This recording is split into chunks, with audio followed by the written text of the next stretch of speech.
watching GearWire.com. I'm Owen O'Malley, and we are here at the Pitchfork Music Festival 2010 with Josiah Wolf from Y. Thanks for joining us. Thank you. Do you prefer recording to playing live, or do you enjoy both of them?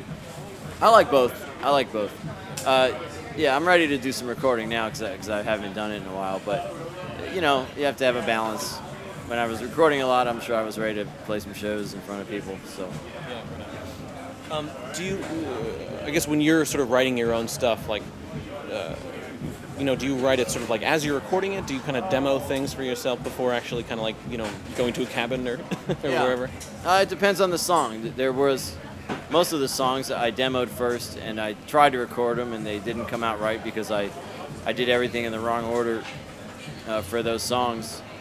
I try to do it like you should, starting with the drums and building up.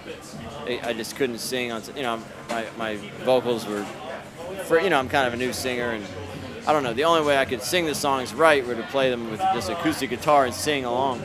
So I had to start everything like that, and then just add tracks on top. And that's how I did most of the stuff. But there was a couple songs that I did, like you're talking about, where actually not knowing what the song would be, just laying down a track, then adding onto it, and then like, oh, this is pretty cool, and then using that as a final recording. I imagine that'd be kind of difficult to do when you're recording to tape. I mean, just because you don't have the same freedom of editing, when you're kind of building a track on tape. Yeah, I think it's easier on Pro Tools. The way I did do that one on tape that I'm talking about, one of them, and the way that I did it was the first track was a loop. I had a loop pedal, I looped the marimba, and I just play the loop for 4 minutes, and then, so once you have that down, you can kind of do anything else on top of it. But yeah, to get the initial track is hard. So, when you're recording drums, do you have a sort of a mic setup that you kind of found has gotten the best sound for you in a kit? Well, it's a mystery for me. I'm no engineer, and Yoni had to go through and fix a lot of stupid things that I did in the mix. I have gotten some good drum sounds, but I feel like I just got lucky. Some of the demos I made when I started with the drums, like I was talking about, actually got some really good drum sounds. That was a different cabin, and that was in California. And I listened to those, and I'm like, man, how did I do that? I know it was going through the 8-track, and I had one mic really far away. And, the one thing that I found that I like is I do have this compressor. It's not the other one I was talking about that I forgot the name of, but it's another one that I forget the name of. But it's the same company that makes the RNP and the RNC. It's a yellow one. It's called the PC something or other. It's like a little yellow. We'll look it up.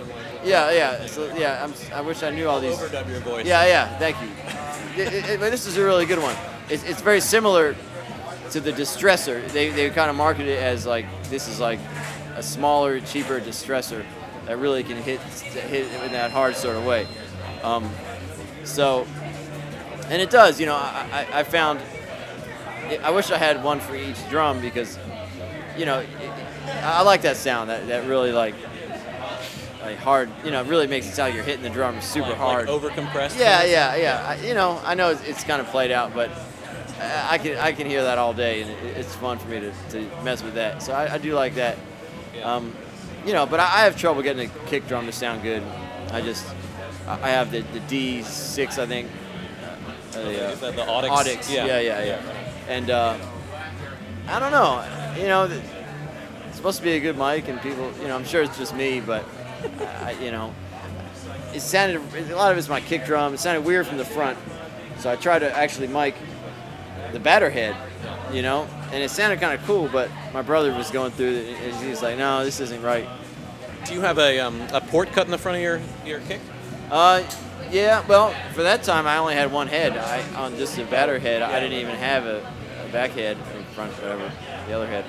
So, yeah, there's a big port. The whole drum is the port. Yeah. So what would you said you're sort of planning on going into a new recording, possibly? Well, yes, there is stuff I want to be doing for myself. I have a lot of kind of ideas, but Y will be recording probably before I do anything else. Hopefully that'll happen sooner than later. We're working on new stuff now, so.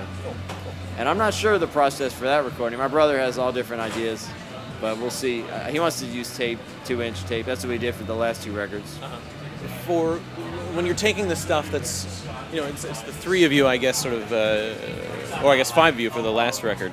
Yeah. Well, I guess that makes it sort of easier to translate the stuff for live performance.